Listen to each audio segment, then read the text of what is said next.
वो कनेक्ट करियो।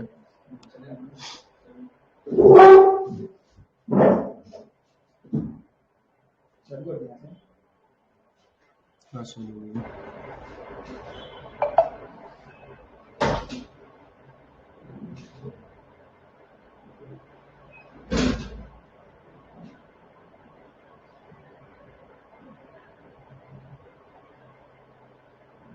Hello everyone, क्या आप लोगों को मेरी आवाज आ रही है? आई एम रियली सॉरी कि आज लेट हो गया है, और लेट होने के बाद आई एम रियली सॉरी कि आज लेट हो गया और आज का लेक्चर भी थोड़ा लंबा होने वाला है, क्योंकि मराठा अंपायर बड़ा अंपायर है। और इसी के साथ साथ हम क्या कवर अप करने वाले हैं, आज जब मराठा अंपायर आप पढ़ोगे ना, तो मराठा अंपायर में आपको काफी सारी चीजें पता चलेंगी। एक मेरी रिक्वेस्ट है आप सबसे, आप लाइव देख रहे हो या रिकॉर्डेड देख रहे हो, एक चीज क्रिस्टल क्लियर समझ लो, मराठा अंपायर पढ़ने के बाद एक बार आपको घर जाके दोबारा पढ़ना है, मतलब रात में टाइम मिले तो रिवाइज जरूर करना है, वरना पूरी खिचड़ी मच जाएगी, क्योंकि मराठा जो हिस्ट्री है वो थोड़ी सी बड़ी है। ठीक है, हम यहाँ पे मराठा हिस्ट्री पढ़ने नहीं आए हैं, हम यहाँ पे मराठा को कैसे ब्रिटिशर्स ने हराया इसके बारे में जानने के लिए आए हैं। ठीक है, तो क्लियरली आप लोगों को मेरी आवाज तो आ ही रही है, कोई दिक्कत तो है नहीं? ग्रेट, चलो।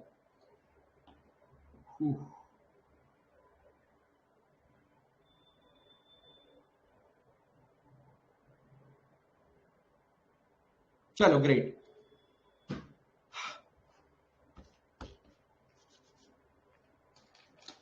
अब क्या करना है अपने को, पहले थोड़ी सी हिस्ट्री समझनी है।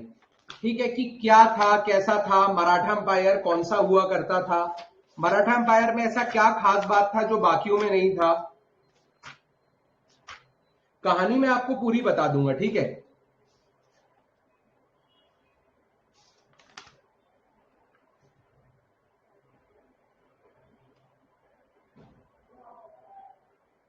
ग्रेट, चल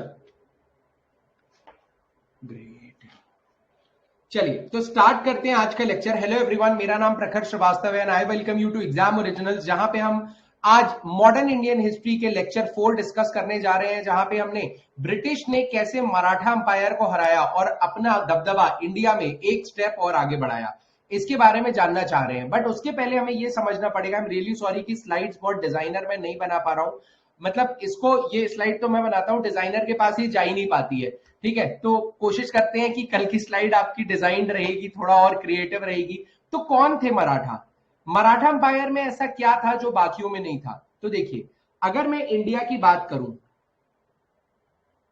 तो इंडिया का एक बहुत बड़ा एरिया था, ये वाला, जो मराठा के अंडर था, डायरेक्टली अंडर था। यहां पे मराठा रूल्स करते थे। लेकिन सरप्राइजिंगली एक और रीजन हुआ करता था जहां मराठा रूल नहीं करते थे, जहां से सिर्फ टैक्स कलेक्शन होता था, जहां से सिर्फ टैक्स कलेक्शन होता था। जो यहां का टैक्स था ना, वो मराठा के पास जाता था। कैसे? यहां का जो भी टैक्स होगा उसका 1/10 ऑफ द पार्ट मराठा के पास जाएगा। तो मराठा अंपायर एक तो बचा हुआ है। क्यों? क्योंकि यहां रहने वाले लोग वैसे ही मराठा को अपना टैक्स दे रहे हैं, तो ये एरिया को पहले कैप्चर करेगा कोई और बाहर से आने वाला अटैकर, तभी तो मराठा पे पहुंच पाएगा। यस और नो? तो मराठा अंपायर थोड़ा रिच था। क्यों? क्योंकि इनके पास पोर्ट सिटीज थी, इनके पास पोर्ट सिटीज थी। बिल्कुल सही बात है, पोर्ट्स वाले रिच होते हैं, ये हमें हमने बंगाल के केस में भी देख लिया था। पोर्ट्स है तो रिच हो गए, प्लस एक ऐसा एरिया है इनके पास जहां पे इनको एडमिनिस्टर नहीं करना, कुछ भी नहीं करना, एक 1/10 ऑफ द पैसा वहां से आता रहेगा। तो हाई रेवेन्यू कलेक्शन के लिए मराठा अंपायर जाना जाता था। अब रेवेन्यू अच्छा है तो लाइफस्टाइल भी अच्छा होगा, हेल्थ भी अच्छी होगी। तो मराठा अंपायर के जो लोग थे ना, उनकी हेल्थ बहुत अच्छी मानी जाती थी। स्पेसिफिकली वो वॉरियर क्लैन के थे, और प्लस हेल्थ भी अच्छी है। हेल्थ अच्छी होने की वजह से इनके टैक्टिक्स और आर्मी का एटीट्यूड बहुत अच्छा होता था। इनफैक्ट जो गुरिल्ला वॉरफेयर होता है ना, गुरिल्ला वॉरफेयर, वो भी मराठा से ही आया है, वो नॉर्थ ईस्ट से नहीं आया है।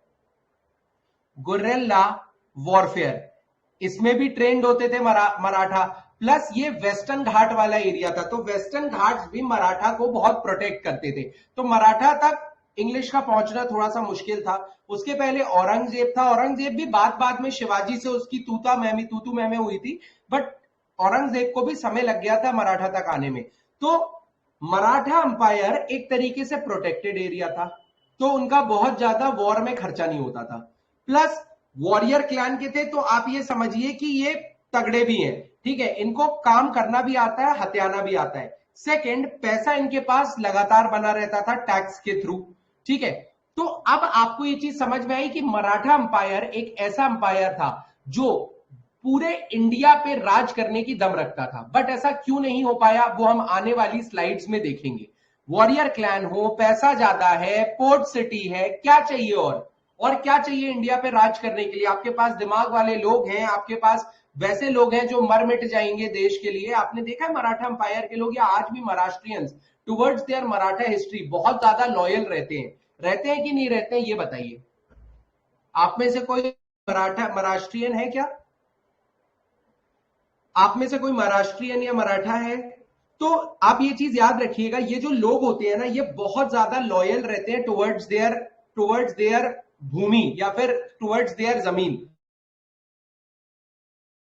तो यही रीजन था कि मराठा पूरे इंडिया पे रूल कर सकते थे। बट ऐसा क्या हुआ, ऐसा क्या, और इनके पास छोटे मोटे रूलर्स नहीं थे। शिवाजी, संभाजी, पेशवा बाजीराव, इतने बड़े बड़े रूलर्स हुआ करते थे, इतने बड़े बड़े रूलर्स हुआ करते थे जो कहीं ना कहीं पूरे इंडिया पे राज करने की दम रखते हैं। और ये सिर्फ इंडिया नहीं, बाहर के लोग भी मानते थे। बट ऐसा क्या हुआ कि ये इंडिया पे राज नहीं कर पाए? तो चलिए कहानी थोड़ी सी और बढ़ाते हैं, ठीक है। शिवाजी का रेन से हम शुरुआत करते हैं। तो आप ये समझिए 1650 से लेके 1680 तक शिवाजी का रूल था, शिवाजी का रूल हुआ करता था, ठीक है। शिवाजी का रूल हुआ करता था। क्या किसी को कोई दिक्कत? क्या किसी को कोई दिक्कत? शिवाजी ने पूरा मराठा जो छोटे छोटे पार्ट्स में डिवाइड किया था, जो मराठा अंपायर बोलते हैं ना, वो शिवाजी ने बनाया था। तो इन्होंने क्या किया था? Consolidated Maratha state, consolidated Maratha state, Maratha state, ठीक है। शिवाजी, बढ़िया। 1680 में शिवाजी की डेथ हो जाती है, 1680 में शिवाजी की डेथ हो जाती है।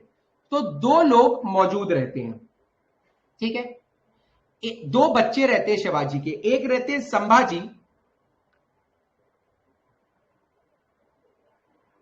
और एक रहते हैं राजा राम, ठीक है। राजा राम की डेथ 1699 में हो जाती है, राजा राम की डेथ 1699 में हो जाती है, ठीक है। अब क्या होता है, अब क्या होता है, राजा राम के बेटे का नाम होता है शिवाजी टू, शिवाजी द्वितीय या शिवाजी टू, बिल्कुल सही बात है। ये कौन होता है शिवाजी टू? शिवाजी टू लिख लो, grandson of Shivaji, grandson of Shivaji, ठीक है। और पहले जो शिवाजी की लड़ाइयां हुई हैं उसमें शिवाजी की जो एक लड़ाई होती है औरंगजेब से, जिसमें वो शिवाजी के एक और पोते शाहू जी को कैप्चर करके औरंगजेब ले जा चुका है अभी, ठीक है। इस ड्यूरेशन में, ठीक है, औरंगजेब ने शाहू जी को कैप्चर करके रखा है, शाहू जी को कैप्चर करके रखा है। क्या कहानी यहां तक सही है? अब हम थोड़ा सा पेस पकड़ने वाले हैं, इसलिए मुझे सबका यस चाहिए। यहां तक कहानी सबको समझ में आई? यहां तक कहानी सबको समझ में आई? तो मराठा अंपायर की शुरुआत होती है शिवाजी से, ठीक है।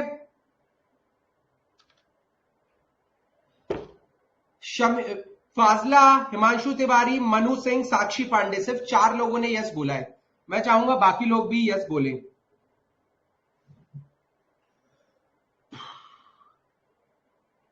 ठीक है, तो अब ये चीज याद रखना, शिवाजी जब बनते हैं, शिवाजी टू, तो शिवाजी टू एक इन्फेंट रहता है, तो ये अपनी मां के रूल के अंदर रहता है। मां का नाम रहता है ताराबाई, ताराबाई, ठीक है। यहां तक सबको समझ में आ गया है। अब कहानी, शाहू जी संभाजी का लड़का है, शाहू जी संभाजी का लड़का है, ठीक है। अब हम पेस पकड़ने वाले हैं, एक मिनट मैसेज कर दूं।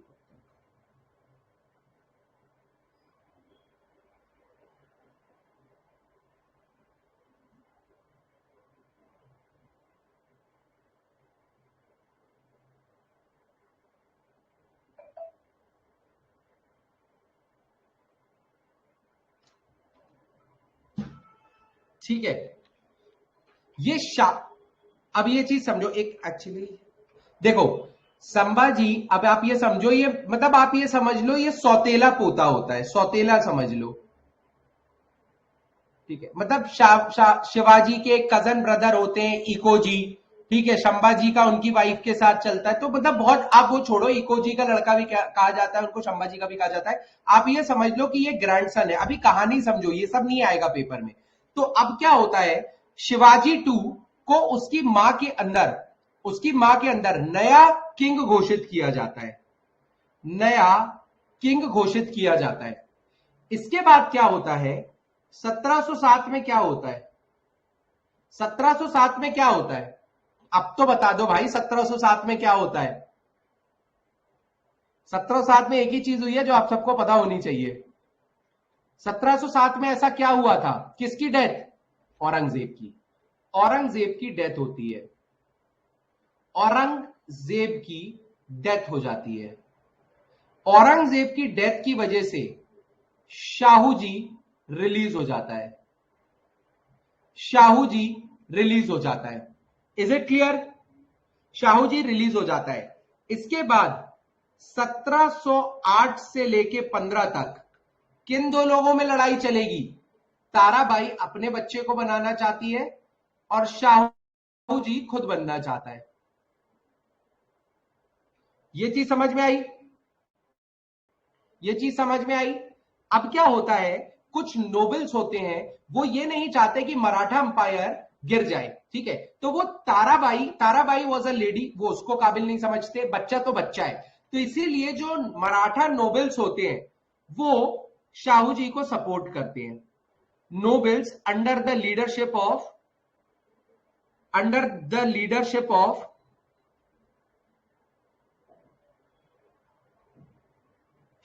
नाम याद रखना, बालाजी विश्वनाथ, बालाजी विश्वनाथ, बालाजी विश्वनाथ, इसके अंडर शाहू जी को करते हैं और शाहू जी जीत लेते हैं। ये शाहू जी ये जीत लेते हैं, लेकिन बालाजी विश्वनाथ की ये शर्त रहती है कि आप एडमिनिस्ट्रेशन देखोगे, मिलिट्री हम देखेंगे।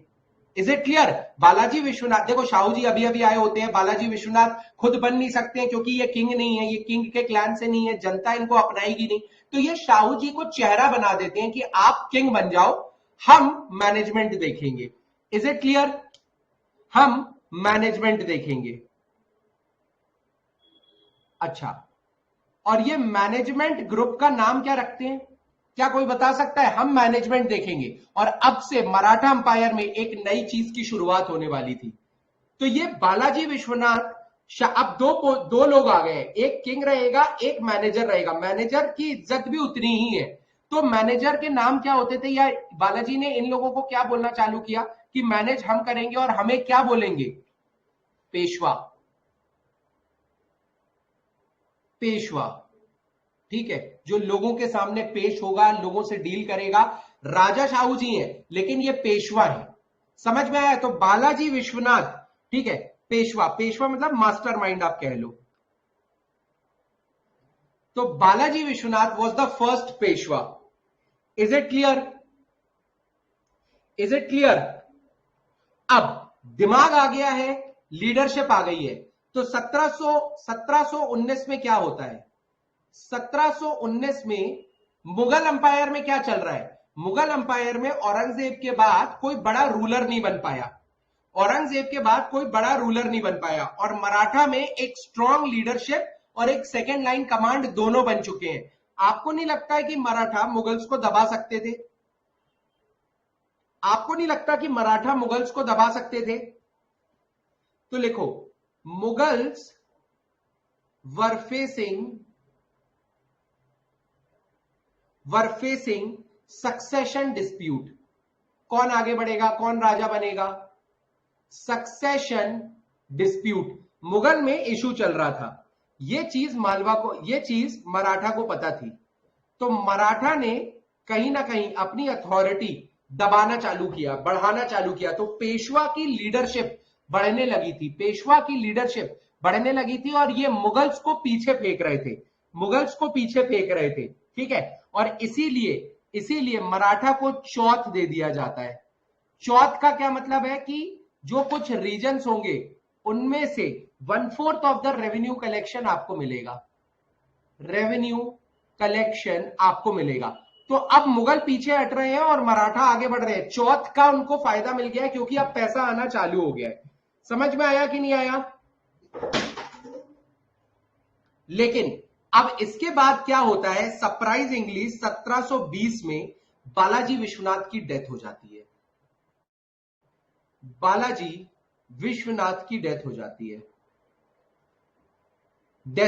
है। डाइड।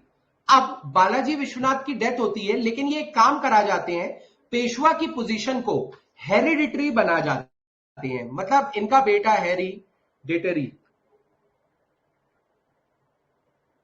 ठीक है, हेरिडिटरी बन जाते हैं। मतलब इनका जो बेटा रहेगा वो ही अगला रूलर बनेगा। बहुत सही बात है। तो लेकिन हाँ, इनके बाद के जो रूलर्स आते हैं वो भी तगड़े रहते हैं। 1720 से लेके 1740 तक जो पेशवा कौन रहता है? पेशवा रहते हैं बाजीराव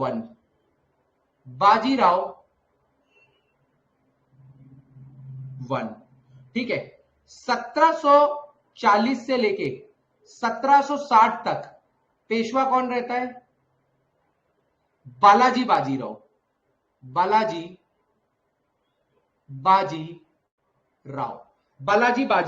ये गोल्डन पीरियड होता है पेशवा का, पेशवा रूल का, ठीक है। पेशवा रूल बढ़ रहा है, पैसा ज्यादा आ रहा है, माहौल भी है, मस्तानी भी आ गई है। तो आप समझ रहे हो कि ये चीजें बढ़ने लगी हैं, ठीक है। लेकिन 1760 के बाद कुछ ऐसा होता है, 1760 के बाद कुछ ऐसा होता है जो मराठा अंपायर को पूरी तरीके से बदल के रख देने वाला था। वो था 1761 का बैटल ऑफ पानीपत,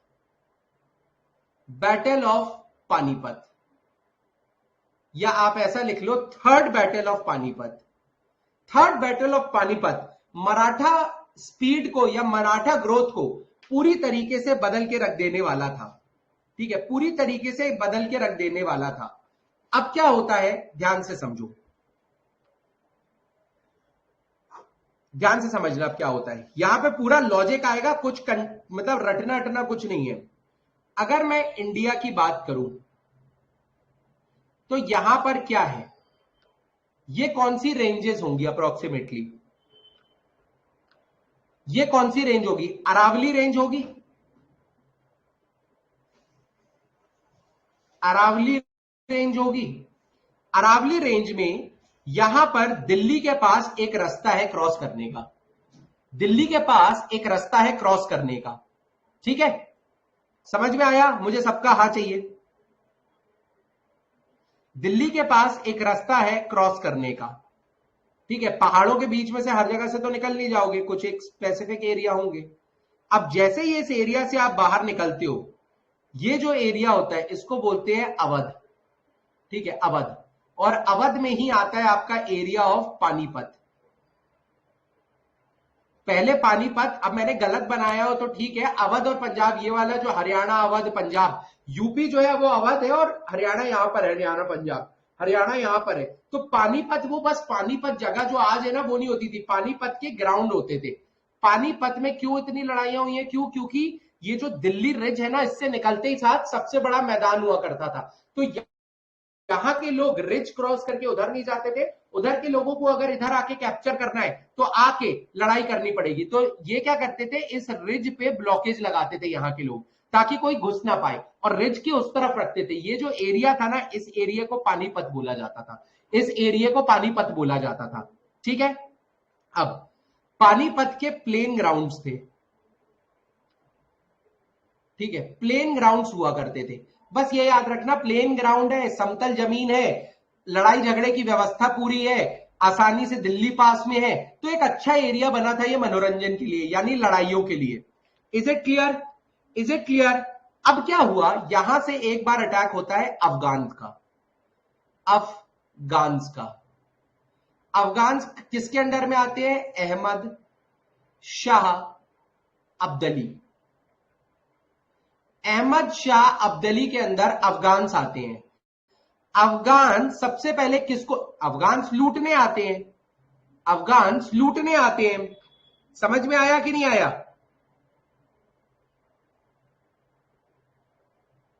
समझ में आया कि नहीं आया?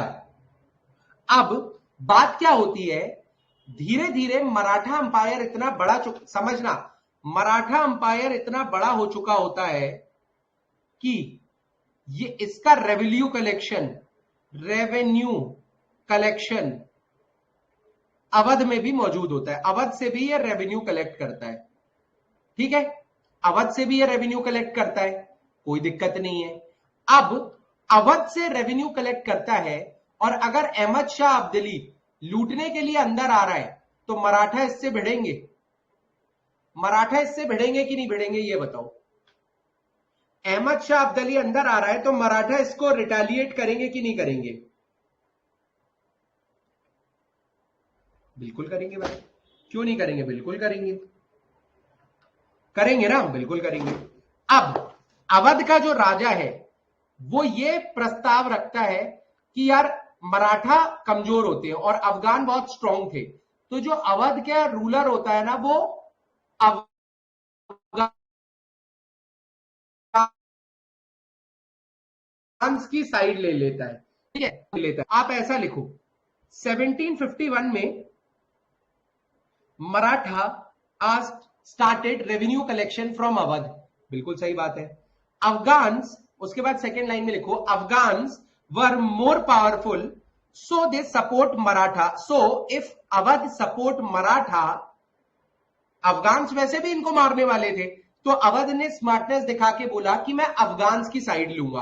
अब अफगान है, अवध है, और ऑपोजिट में कौन है? मराठा है।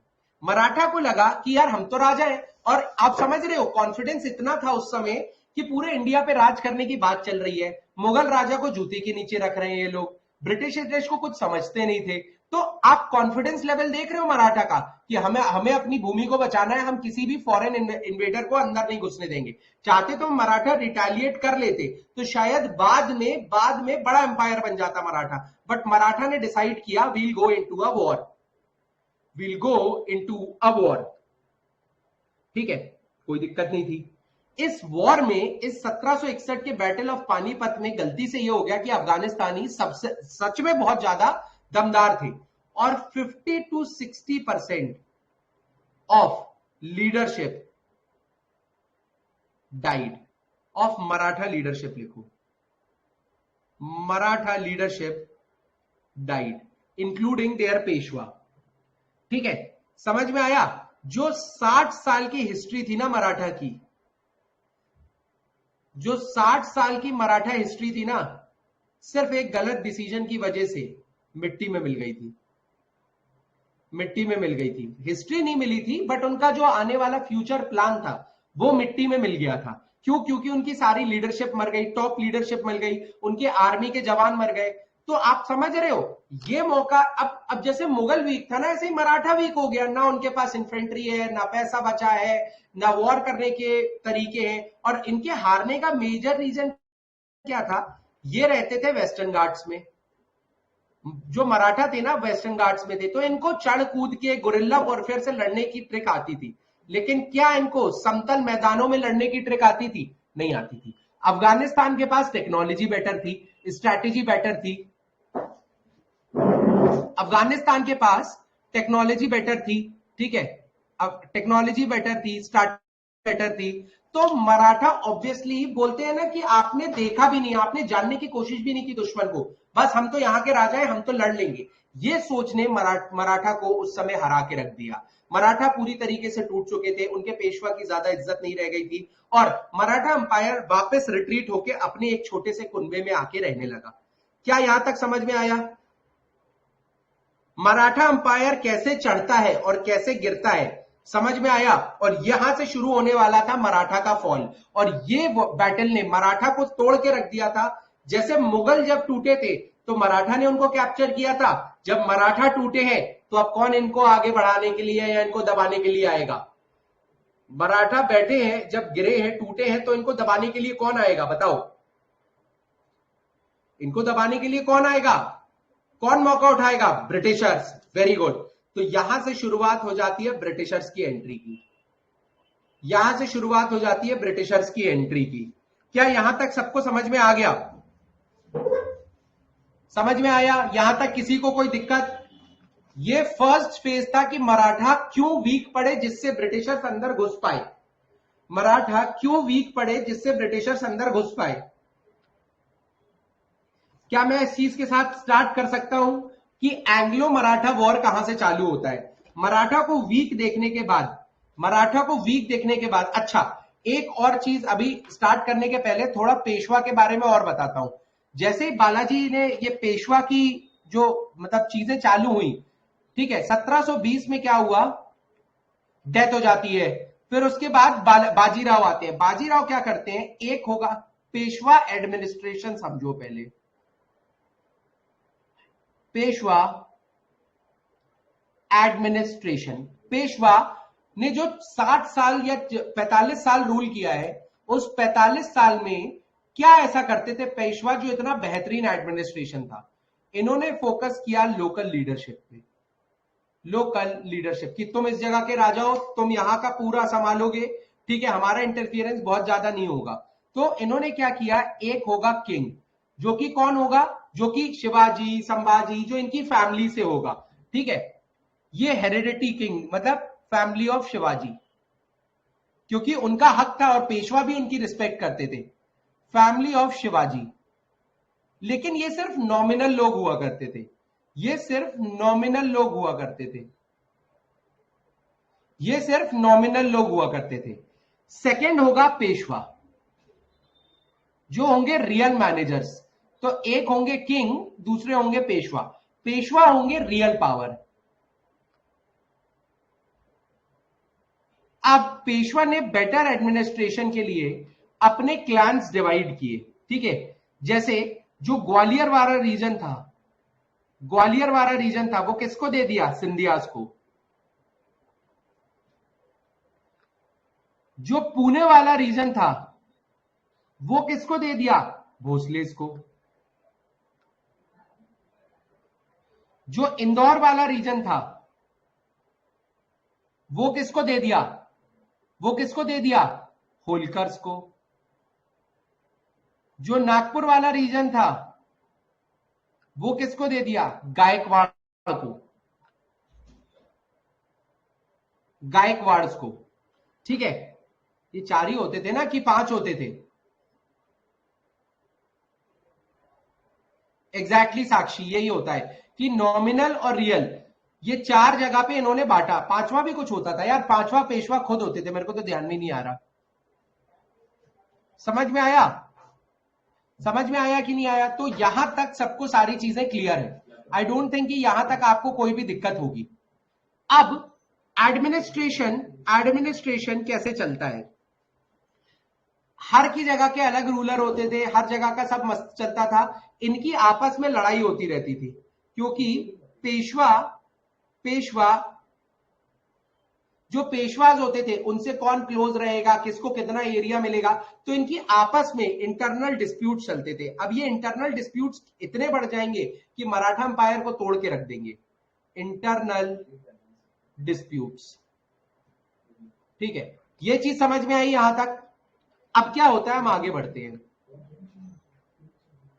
ठीक है। मराठा क्यों नहीं आ पाए पावर पे, ये हमने समझ लिया, क्योंकि उनमें अंदर डिस्प्यूट था। उनने गलत डिसीजन लिया बैटल ऑफ पानीपत करने का। उन्होंने लिमिटेड लिमिटेड टेक्निक सीखी वॉर की। उन्होंने प्लेन ग्राउंड्स में वॉर की टेक्निक नहीं सीखी। उन्होंने अपने दुश्मनों को कमजोर समझा, और दैट इज वाई ये आगे नहीं आ पाए। लेकिन इसके बाद क्या होता है? राइज ऑफ मराठा हम डिस्कस कर चुके हैं। अब थोड़ा सा स्टोरी डिस्कस करना चालू करते हैं कि 1761 की हार के बाद ऐसा क्या हुआ कि ब्रिटिशर्स अंदर घुस पाए? क्या मैं स्टार्ट करूं?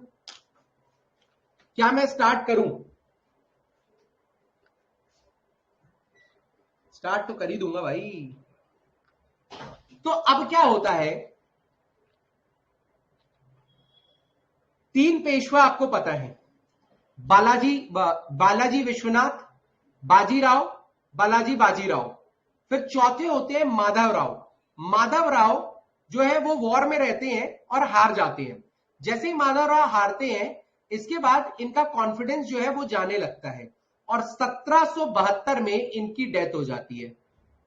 1772 में इनकी डेथ हो जाती है।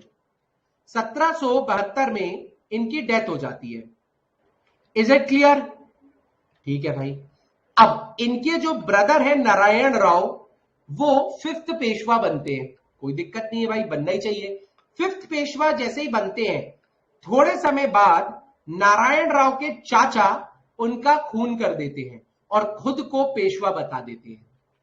कहानी बदलती हुई दिख रही है कि अंदर के ही आदमी ने आपको निपटाया है। पहली चीज, आप वैसे ही हार चुके हो 1761 में, तो ब्रिटिशर्स ताक लगाए बैठे हैं और प्लस इंटरनल डिस्प्यूट और बढ़ने वाले। क्यों? क्योंकि नारायण राव पेशवा को उसके चाचा रघुनाथ राव मार देते हैं और खुद को पेशवा बना देते हैं। लेकिन उस समय के जो लीडर्स या जो नोबल्स रहते हैं, उनको यह लगता है नहीं, रघुनाथ राव का पेशवा बनने का अधिकार नहीं है और इतनी पावन पोस्ट उसी को मिलनी चाहिए जो इसका हकदार है। तो नारायण राव की वाइफ प्रेग्नेंट रहती है। जैसे ही वो बच्चे को जन्म देती है, उसका नाम रखते हैं सवाई।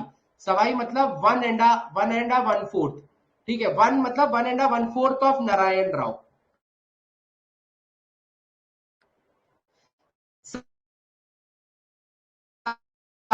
सवाई, ये बच्चा रहता है। इसको 12 फडणवीस के अंदर लड़ते हैं, रघुनाथ राव को भराते हैं और इसको नया पेशवा बनाते हैं। अब जो पेशवा बना है वो एक बच्चा है। बट बच्चे के नाम के अंडर नाना फडणवीस लीड करते हैं। क्या यहां तक सबको कहानी समझ में आई? 72 में डेथ होती है माधव राव की, उनके जो भाई हैं वो पेशवा बनते हैं, उनके भाई को उनके चाचा द्वारा मार दिया जाता है, लेकिन और वो चाचा खुद को पेशवा बताते हैं। लेकिन जो लोकल स्मार्ट पीपल रहते हैं 12 भाई, वो बोलते हैं नहीं, ऐसे थोड़ी किसी को भी मार दोगे और पेशवा बन जाओगे। जो नारायण राव जिसको आपने मारा है, उसका लड़का ही पेशवा बनेगा, जिसका नाम रहता है सवाई। और नाना फडणवीस और बाकी मराठा आर्मी रघुनाथ राव को भरा देती है। अब आप खुद सोचना, रघुनाथ राव को पता है कि ब्रिटिशर्स ताक लगाए बैठे हैं मराठा अंपायर पे, लेकिन वो इतना सेल्फ ऑब्सेस्ड हो चुका होता है कि मुझे पावर चाहिए। वो भाग के ब्रिटिशर्स के पास जाता है, एक काम करो, तुम मुझे आर्मी दे दो इन लोगों को हराने के लिए, जीतने के बाद मुझे पेशवा बना देना और तुम्हें जो जो चाहिए वो ले लेना। रघुनाथ राव ये करता है।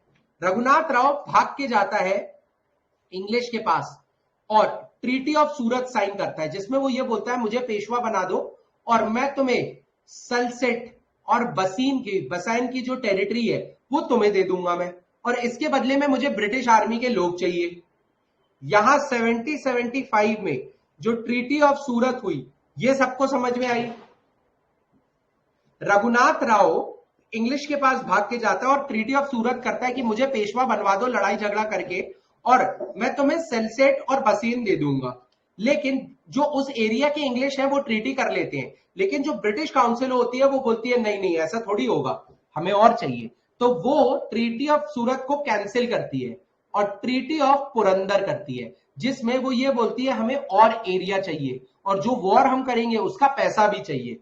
उसके लिए भी रघुनाथ राव मान जाता है, ठीक है, कि ये एरिया जो है इसमें कोई भी यूरोपियन को नहीं अलाउ करेंगे, कोई भी, मतलब आप समझ रहे हो, ब्रिटिश के हिसाब से चलेंगी चीजें। लेकिन वो एरिया रघुनाथ राव खुद को पेशवा बता के ये चीज कर लेता है, लेकिन इसकी पीठ पीछे नाना फडणवीस एक पोर्ट फ्रेंच को दे देते हैं। फ्रेंच को देने की वजह से ट्रीटी ऑफ पुरंदर कैंसिल हो जाती है। यह ट्रीटी ऑफ पुरंदर का वायलेशन होता है। क्यों? क्योंकि मराठा अंपायर में किसी भी किसी भी अदर यूरोपियन को आना अलाउड नहीं था, और स्पेसिफिकली इंग्लिश ये इसलिए करते थे ताकि फ्रेंच ना आ पाए, डच ना आ पाए।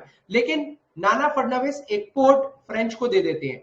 ये देख के इंग्लिश गुस्सा जाती है और रघुनाथ राव और इंग्लिश आते हैं अटैक करने के लिए। तो जो मराठा आर्मी है नाना फडणवीस के अंदर, वो पुणे का बाहर एक गांव है तालेगांव करके, तालेगांव इस तरीके का कुछ गांव है, ठीक है, ताल है वहां पे। तो ये लोग क्या करते हैं, स्ट्रेटेजिकली पूरी आर्मी को धीरे धीरे इस गड्ढे के अंदर धकेल देते हैं और चारों तरफ से इनको कैप्चर कर लेते हैं और स्कॉर्च्ड अर्थ पॉलिसी का यूज करते हैं। क्यों? क्योंकि इन्होंने अगर यहां आग लगाई, यहां पे आग लगाई, तो ब्रिटिशर्स नीचे जाएंगे, बिल्कुल जाएंगे। यहां के पानियों में, कुओं में जहर घोल दिया, ब्रिटिशर्स नीचे जाएंगे, बिल्कुल जाएंगे। तो ब्रिटिशर्स को धक्का दे दे के ये एक एरिया पे ले आते हैं जिसको बोलते हैं, तालेगांव से धक्का दे दे के बड़गांव में ले आते हैं और बड़गांव में ये एक ऐसा सिस्टम बना लेते हैं जहां पे ब्रिटिशर्स नीचे और चारों तरफ से मराठा आर्मी ने घेर के रखा है। तो ना इनके पास वेपन्स आ पाते हैं, ना इनके पास खाना आ पाता है। और इंग्लिश आर्मी को मराठा आर्मी, एक टूटी हुई मराठा आर्मी जो 1761 में, सोचो, जो हो चुकी है मराठा आर्मी, उसके बाद भी इन्होंने एंग्लो को हरा देते हैं। ये 1761 में हार जाती है और 1780 में ट्रीटी ऑफ वडगांव होती है जिसमें यह बोला जाता है कि इंग्लिश हार रहे हैं, मराठा जीत रहे हैं और इंग्लिश ने जितनी भी टेरिटरी 1775 के बाद कैप्चर की है वो सब मराठा अंपायर को वापस देना पड़ेगा, वो सब मराठा अंपायर को वापस देना पड़ेगा। Fair enough. लेकिन इन्हीं के अंदर एक और थोड़ी सी गड़बड़ होती है। इनको ट्रीटी ऑफ वडगांव मराठा और लोकल इंग्लिश के बीच में होता है। जो कैप्चर हैं वो लोग ट्रीटी ऑफ वडगांव करते हैं, लेकिन जो इंग्लिश बाहर है वो ट्रीटी ऑफ वडगांव को मान्यता नहीं देते। वो बोलते हैं काम करो मराठा, आप आओ, बैठो, हमसे डिस्कस करो, सालबाई में बैठते हैं। और इसीलिए जो फाइनल ट्रीटी होती है वो ट्रीटी ऑफ सालबाई होती है।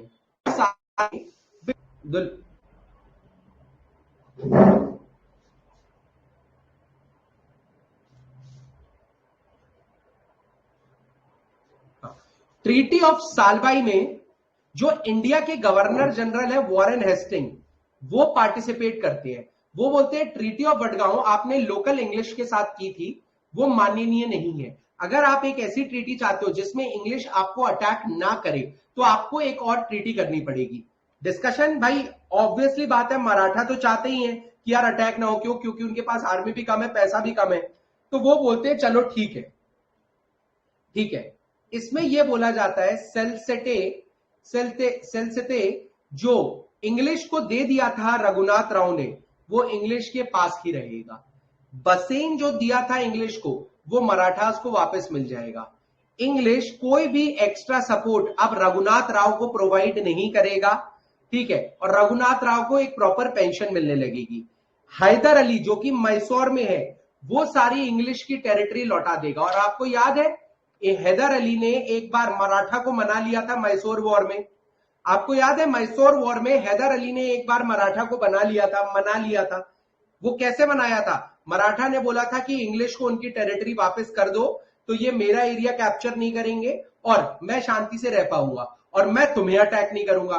तो एक 3 वे ट्रीटी हुई थी उस समय सालबाई के समय में कि हैदर अली ने जो भी चीजें इंग्लिश से और नवाब ऑफ एरकॉट से ली है वो उनको वापस कर दो, तो मराठा भी हैदर अली पे अटैक नहीं करेंगे। और इसी के साथ साथ कोई और यूरोपियन नेशन यानी फ्रेंच, डच, डेन्स, इनको कोई भी एक्स्ट्रा सपोर्ट नहीं मिलेगा। ये ट्रीटी ऑफ सालबाई होती है, ये फर्स्ट एंग्लो मराठा वॉर को खत्म कर देती है। फर्स्ट एंग्लो मराठा वॉर को खत्म कर देती है। क्या फर्स्ट एंग्लो मराठा वॉर में किसी को दिक्कत? फर्स्ट एंग्लो मराठा वॉर में किसी को दिक्कत? सबसे पहले हमने पढ़ा कि कैसे बना मराठा अंपायर, कैसे अपने चरम पे पहुंचा, कहां से डिक्लाइन चालू हुआ, डिक्लाइन के समय में ब्रिटिशर्स जो अंदर घुस रहे हैं वो किन बेसिस पे लड़ रहे हैं, ठीक है। इसके बाद चालू होता है आपका सेकेंड एंग्लो मराठा वॉर। अब आप ये समझो 22 साल कुछ नहीं हुआ, 22 साल शांति से निकले। क्यों? क्योंकि इंग्लिश ने मराठा की वो बात मानी, क्योंकि उनको पता था कि मराठा निजाम को कैप्चर करने में हमारी मदद कर सकता है। और निजाम से लगातार लड़ाई में, मैसूर से लगातार लड़ाई में मराठा को यूज किया गया है। हम मैसूर वॉर में देख चुके हैं, यस और नो। लेकिन मैसूर वॉर में 1801 में मैसूर वॉर खत्म होती है तो 1803 से इंग्लिश का इंटरेस्ट आने लगता है कि अब मराठा को भी कैप्चर करना है। तो अब उस समय क्या चलता है ध्यान से समझो। 1795 में जो उस समय का पेशवा रहता है माधवराव नारायण, वो सुसाइड कर लेता है और जो रघुनाथ राव था ना, उसका इनकेपेबल बेटा पेशवा बन जाता है। समझ में आया कि नहीं आया? नाना फडणवीस ने रघुनाथ राव को भगाया था। जब साहू जी को मतलब जो क्या बोलते हैं सवाई को प्लेस करना था पेशवा में, तब नाना फडणवीस ने तो रघुनाथ राव को भराया था। उसको पता रहता है जो रघुनाथ राव का बेटा है बाजीराव टू, वो भी कामचोर है। तो नाना फडणवीस बोलते हैं कि ठीक है, तुम्हें रूल करना कर लो, लेकिन चीफ मिनिस्टर तो मैं ही बनूंगा। तो बालाजी टू के में चीफ मिनिस्टर बनते हैं नाना फडणवीस। काय के लिए? ताकि बाजीराव टू पे नजर रखी जा सके। बट सरप्राइजिंगली 1800 में नाना फडणवीस की डेथ हो जाती है। ठीक है, अब नाना फडणवीस की डेथ, बाजीराव एक वीक रूलर है, बाजीराव टू एक वीक रूलर है। इस पॉइंट को देखते हुए कि एक डेथ और एक वीक रूलर है, अंग्रेज अटैक कर सकते हैं कि नहीं कर सकते हैं, ये बताओ। अंग्रेज अटैक कर सकते हैं नहीं कर सकते हैं, ये बताओ। कर सकते हैं भाई, बिल्कुल नहीं कर सकते। क्यों नहीं कर सकते? अब यहां पे क्या होता है, ध्यान से समझो, बहुत ध्यान से समझना, पूरी कहानी है। जो बाजीराव टू होता है ना, बाजीराव टू, ये अपने ब्रदर, ये अपने क्लैन, अब पेशवा ने होलकर डायनेस्टी बनाई थी। होलकर डायनेस्टी में एक जसवंत राव होलकर होता है, उसका भाई रहता है बिट्टू जी का मर्डर कर देता है पेशवा बाजीराव टू। अब क्या यशवंत राव को अपने भाई का बदला लेना होगा कि नहीं होगा, ये बताओ। अपने भाई का बदला लेना होगा कि नहीं होगा, ये बताओ। ऑब्वियसली लेना होगा। तो जसवंत राव गुस्से में आता है। सिंधियाज जो होते हैं वो ये मौका देखते हैं, यार होलकर तो पेशवा के अगेंस्ट जा रहे हैं, पेशवा है सुपर पावर, तो क्यों ना हम पेशवा का सपोर्ट कर दें, कहीं ना कहीं ये जीत जाएंगे। लेकिन surprisingly Holkar army Peshwa Bajirao two और सिंधिया आर्मी दोनों को हरा देती है, और विनायक राव जो जसवंत राव का एक रिलेटिव होता है, उसको पेशवा बना दिया जाता है। क्या यहां तक समझ में आया कि अब जो पेशवा बाजीराव है और सिंधियाज है वो हार गए हैं? किससे हारे हैं? जसवंत राव से हारे हैं, जो कि होलकर क्लैन को संभालता है। ठीक है, और ये विनायक राव को पेशवा की सीट पे बैठाल देते हैं। ठीक है, बाजीराव डर जाते हैं और बाजीराव को बसेन, मतलब ये भाग के बसेन जाते हैं और वहां फिर इंग्लिश की मदद लेते हैं। अब आप खुद सोच रहे हो कितनी घटिया चीज है। मराठा लोगों को ये चीज समझ में आनी चाहिए। पहले रघुनाथ राव चले गए, इंग्लिश को मौका दे दिया कि अंदर की इंफॉर्मेशन और मौका दोनों दे दिया। अब बाजीराव टू भाग के चले गए इंग्लिश के पास कि यार एक काम करो, मेरी मदद कर दो, मैं तुम्हें ये चीजें दे दूंगा। तो एक ट्रीटी ऑफ बसेन साइन होती है कि अगर इंग्लिश बाजीराव टू की मदद करता है तो इंग्लिश को ये मिलेगा, ये मिलेगा, ये मिलेगा, ये मिलेगा। लेकिन जो असली पेशवा की सीट है उसमें कौन बैठा है? एक होलकर डायनेस्टी का विनायक राव। क्या यहां तक सबको समझ में आया? क्या फिर से बताना है वो बताइए। मैं चाहता हूं कि आपको यहां तक चीजें समझ में आई कि नहीं आई, ये बताना है आपको। मुझे सबका यस चाहिए, नहीं तो डाउट हो तो वो पूछिए।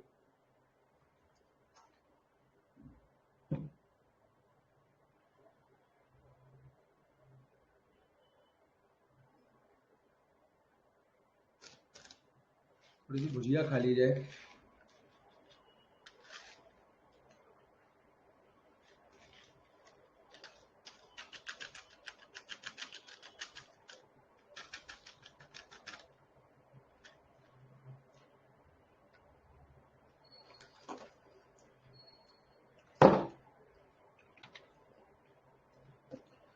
नाना फडणवीस 1800 मर जाते हैं। 1801 में पेशवा कौन है? बाजीराव टू। बाजीराव कुछ भी कर सकता है अब, क्योंकि जो नाना फडणवीस थे वो सारे जो क्लैंस थे, होलकर, सिंधिया, गायकवाड़, भोसले, सबको एक साथ रखते थे।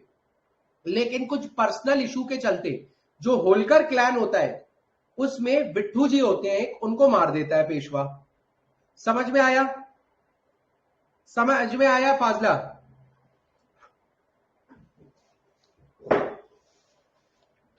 ठीक है भाई, जो बिट्टू जी होते हैं उनको मार देता है पेशवा, बिल्कुल सही बात है। अब विट्ठू जी की मौत का बदला लेने उनका भाई जसवंतराव होलकर आता है, जो कि सिंधिया और पेशवा दोनों को हरा देता है। पेशवा को भाग के इंग्लिश के पास जाना पड़ता है और सिंधिया अपनी टेरिटरी में चले जाते हैं, और जो रीजन होता है ये पेशवाशिप वाला, वो पूरा होलकर्स के पास आ जाता है। अब होलकर्स का एरिया बढ़ गया है, बाजीराव भाग के इंग्लिश के पास चला गया है।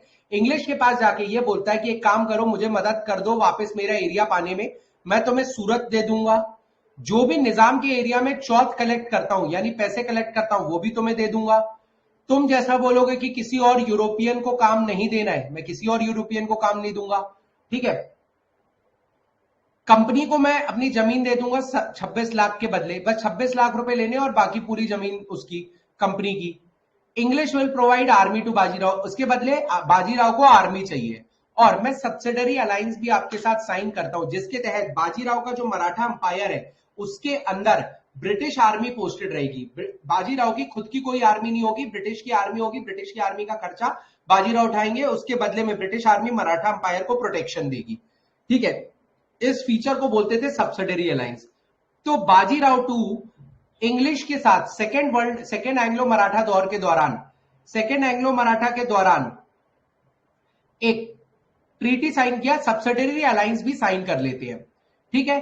ब्रिटिश आर्मी भेजती है, ब्रिटिश आर्मी भेजती है तो सिंधिया का दिमाग खराब हो जाता है कि यार हम भले ही लड़ रहे हैं, हम आपस में कितना भी लड़ता रहे चलेगा, लेकिन ये पेशवा गया क्यों इंग्लिश के पास। तो सिंधिया भोसले को बोलते हैं कि यार सुनो, ऐसे नहीं चल पाएगा, हमें मराठा के लिए खड़ा होना है। और अब सिंधिया को पेशवा पे गुस्सा आता है, क्योंकि जिस पेशवा के पीछे लल्लो चप्पो करते रहते थे सिंधिया, पेशवा तो भाग के अंग्रेजों के पास चला गया। काय का मराठा अंपायर, काय का रुद्र, काय का वो प्रताप, और काय का एटीट्यूड, काय का कॉन्फिडेंस, काय का वो तेज। तो सिंधिया और भोसले को लगता है कि नहीं, हमें मराठा अंपायर बचाना है।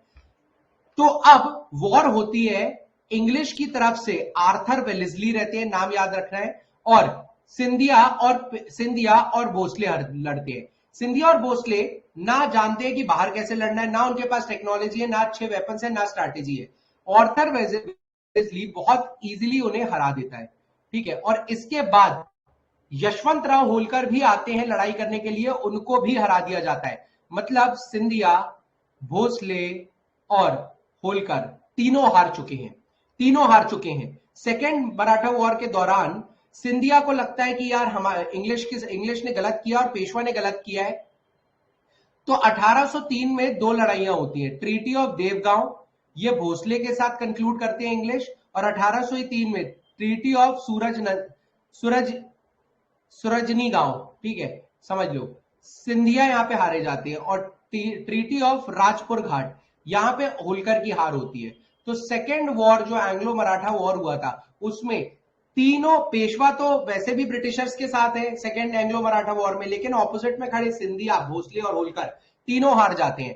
Peshwa second Anglo Maratha war के दौरान एंग्लो के साथ थे। Is it clear? यहां तक सबको समझ में आया हो तो यस लिखो कि सेकेंड वॉर भी क्लियरली समझ में आ गई, सेकेंड वॉर भी क्लियरली समझ में आ गई। इसके बाद होती है थर्ड वॉर।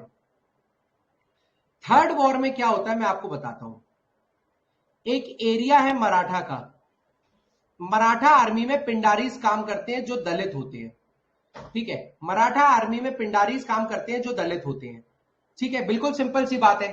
अब क्या होता है, मराठा आर्मी एक तो वॉर में जा रही है, तो पैसे नहीं है मराठा अंपायर के पास, क्या बोलते हैं, मराठा अंपायर के पास पैसे नहीं है, तो ये ले ऑफ करने लगते हैं, मतलब कुछ लोगों को निकालने लगते हैं। कुछ लोगों में पिंडारी भी होते हैं, और जिनको नहीं भी करते हैं इनके पास सैलरीज नहीं होती है प्रॉपर देने के लिए, सैलरी नहीं होती है प्रॉपर देने के लिए। तो जो पिंडारीज होते हैं, जब खाने को नहीं मिलेगा तो वो क्या करेंगे, आसपास के गांव में लूटने लगते हैं, आसपास के गांव को लूटने लगते हैं, और उनमें से कुछ गांव तो अंग्रेजों के ही होते हैं। सो दैट इज वाई अब पिंडारी से अंग्रेज परेशान हो जाते हैं।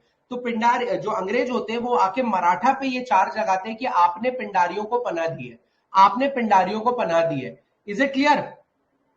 तो पिंडारी के पास काम कम हो गया, काम कम हो गया तो उनको लूटपाट मचानी है आसपास वाले रीजन में, और इसी के साथ साथ आसपास वाले रीजन में लूट मचानी पड़ जाती है। और इसी के साथ साथ क्या होता है, मराठा आर्मी उसको सपोर्ट कर रही है, इस चार्ज में मराठा आर्मी पे ब्रिटिशर्स काफी हैवी वो लगाते हैं, फाइन लगाते हैं, ठीक है। अब क्या हो रहा है, इंग्लिश ने मराठा को किस चीज के लिए डांटा? पनाह देने के लिए, पिंडारियों को पनाह देने के लिए। पिंडारियों को पनाह देने के लिए इंग्लिश मराठा को डांटते हैं। ठीक है, इसके बाद क्या होता है? सिंपल सी बात है, मराठा कहीं ना कहीं ट्रीटी ऑफ बसेन से घुसे बैठे बैठे हैं। और अब एक लॉर्ड हेस्टिंग का एक्शन होता है जिसमें यह लिखा रहता है कि पिंडारी जो है वो देश के हित में काम नहीं कर रहे हैं और वो कहीं ना कहीं सॉवरेनिटी खत्म कर रहे हैं, तो दैट इज वाई पिंडारी को बाहर निकालो। लेकिन मराठा पिंडारी को सपोर्ट करना चाहता है। ठीक है, सो दैट इज वाई अब सिचुएशन आप समझो, सब सिचुएशन आप समझो, क्यों? क्योंकि मराठास पिंडारी उन्हीं के यहाँ लोग थे ना जो काम करते, वही तो है पिंडारी। ठीक है, लोग थे ना जो काम करते थे, वही तो है Pindari. So that is why Marathas जो होते हैं ना वो थोड़े से सकपकाए रहते हैं। ठीक है, बाजीराव टू को भी अपनी गलती का एहसास हो जाता है। ठीक है, तो अब बाजीराव टू, ठीक है, बाजीराव टू अलग अलग सिंधिया, होलकर, गायकवाड़, भोसले इनसे मिलकर एक टीम बनाएंगे और ब्रिटिशर्स के अगेंस्ट जाएंगे। अच्छा आइडिया है कि नहीं है ये बताओ? अच्छा आइडिया है कि नहीं है ये बताओ? बढ़िया आइडिया है, बढ़िया आइडिया है। Bajirao two realise his mistake and now decided to collaborate with the other chiefs. लेकिन ये बहुत देर हो चुकी होती है इसमें, और अब पेशवा जो है वो हर जगह हारने लगते हैं। किरकी में हारते हैं, भोसले जो है वो सीताबुल्डी में हारते हैं, होलकर जो है वो महितपुर में हारते हैं। ठीक है, और इसी के बाद कुछ ट्रीटी साइन होती है। जून 1817 में ट्रीटी ऑफ पूना साइन होती है, किसके साथ? पेशवा के साथ। नवंबर 1817 में किसके साथ ट्रीटी साइन होती है? सिंधियास के साथ। ठीक है, और जनवरी 1818 में ट्रीटी किसके साथ साइन होती है? होलकर्स के साथ। ठीक है, ट्रीटी ऑफ मैसूर, ग्वालियर और ट्रीटी ऑफ पूना। ये है जहां पर पेशवा हार रहा है और अंग्रेजों की पकड़ ज्यादा बनती जा रही है। पेशवा हार रहा है और अंग्रेजों की पकड़ जो है वो ज्यादा बनती जा रही है। Is it clear? इसके बाद क्या होता है? इसके बाद सब ट्रीटी हो गई, जो जितनी भी मराठा पावर है वो सब धुल के रह गई। ठीक है, और अल्टीमेटली क्या होता है कि ये तीन तीन चीजें साइन होती हैं। इसी के साथ साथ पेशवा की जो पोजीशन है उसको अबॉलिश कर दिया जाता है। पेशवा बाजीराव टू को बचा के, ठीक है, पेशवा बाजीराव टू को बचा के एक ब्रिटिश रिटेनर बनाया जाता है, एक ब्रिटिश रिटेनर बनाया जाता है। ठीक है, और इसी के साथ साथ जो ब्रिटिशर्स होते हैं वो मराठा अंपायर को कैप्चर कर लेते हैं। ठीक है, अच्छी तरीके से। क्या किसी को कोई दिक्कत? पेशवा बाजीराव सोचते हैं कि हम सब एक साथ आ जाएंगे तो हरा देंगे, बट इसमें भी नहीं हरा पाते, बहुत बुरी तरीके से हारते हैं। यहां पे आपका मराठा अंपायर खत्म हो जाता है और ब्रिटिश ने पूरा अंपायर कैप्चर कर लिया, ये भी बता दिया। ठीक है, कोई दिक्कत? मुझे सबका नो चाहिए यार।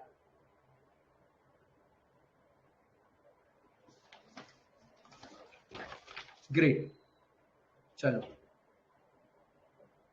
अच्छा, ये जो दलित होते हैं ये वाले वॉर कहां पे होता है याद रखना। आपने भीमा कोरेगांव का नाम सुना है ना? ये यही वाला रीजन है, ये थर्ड एंग्लो मराठा वॉर वाला, भीमा कोरेगांव।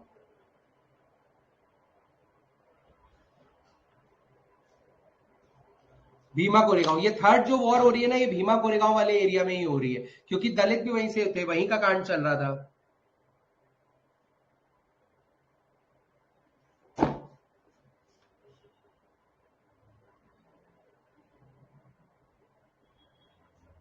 चलिए, कोई डाउट हो तो बताइए। इंटरनल कॉन्फ्लिक्ट ही ले डूबा। पहले बाजीराव टू को जरूरत क्या थी भाई इंग्लिश के पास जाने की? रघुनाथ राव को क्या जरूरत थी इंग्लिश के पास जाने की? बाजीराव टू पहले तो इंग्लिश के पास गया, इंग्लिश के पास गया ही नहीं। गए जाने के अलावा आप ये समझिए अपने भाई का भी मर्डर कर रहा है। मतलब कैसे चल पाएगा यार? आपसी में अगर आप ऐसे करोगे, होलकर क्लैन उन्हीं से तो आया है, एक मराठा फिड्यूशरी तो है। तो फिर अगर आप होलकर क्लैन के किसी का मर्डर कर रहे हो तो आपको नहीं लगता कि होलकर आपके अगेंस्ट हो जाएंगे? अब सन की लोगों को कहां समझ में आता है? क्या किसी को कोई और डाउट? क्योंकि मेरा लेक्चर यहां खत्म हो चुका है, 7 बजे से आपका सेकंड लेक्चर है करंट अफेयर्स का। ठीक है, एंग्लो मराठा वॉर समझ में आया? सबसे पहले क्या होता है,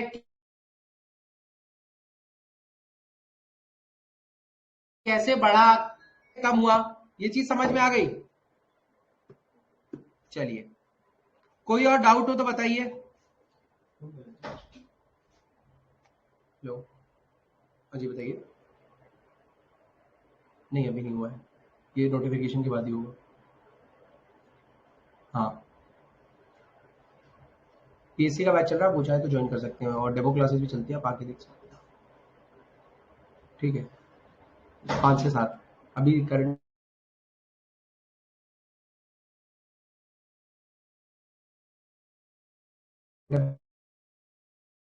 क्लास है, आप आके देख सकते हैं सब।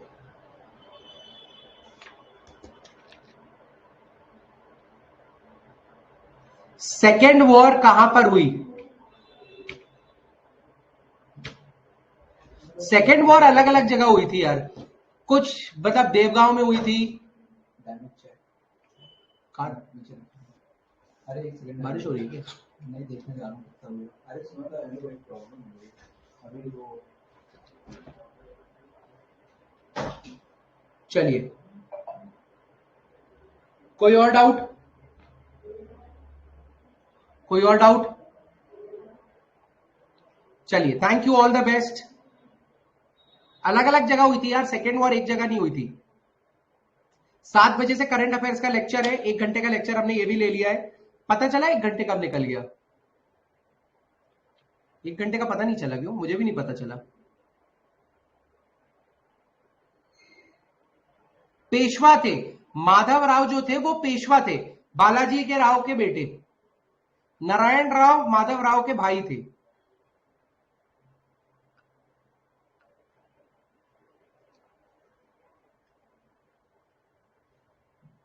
बालाजी विश्वनाथ, बाजीराव, बालाजी बाजीराव, यशवंत राव, नारायण राव, ये सब पेशवा थे।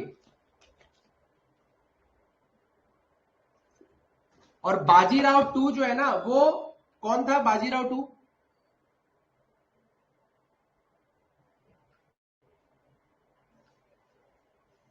रघुनाथ राव का लड़का था, याद रखना।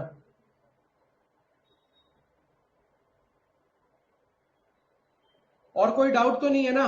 चलो, thank you guys for watching the video. Raghunath Rao का नकारा बेटा, हाँ नकारा तो था। ये चीज याद रखो, अगर बाजीराव टू ने दिक्कत नहीं की होती, अगर बाजीराव टू नहीं उछला होता, तो कहीं ना कहीं अगर बाजीराव टू भाग के नहीं गया होता, सेकेंड वॉर होती ना, थर्ड वॉर होती ना, उनको मौका मिलता। ये वीकनेस बताई बाजीराव टू ने भाग के कि मेरी मदद कर दो, मेरी मदद कर दो। इसके पहले भी रघुनाथ राव भी जो भाग के अंग्रेजों के पास गया था, तभी तो अंग्रेज आए थे। अंग्रेजों की इतनी दम ही नहीं थी कि डायरेक्ट अटैक कर दे। अब एक बार रिवाइज जरूर कर लेना, वरना मुश्किल हो जाएगी, भूल जाओगी। ठीक है, thank you, all the best, let us meet at 7 PM, bye bye.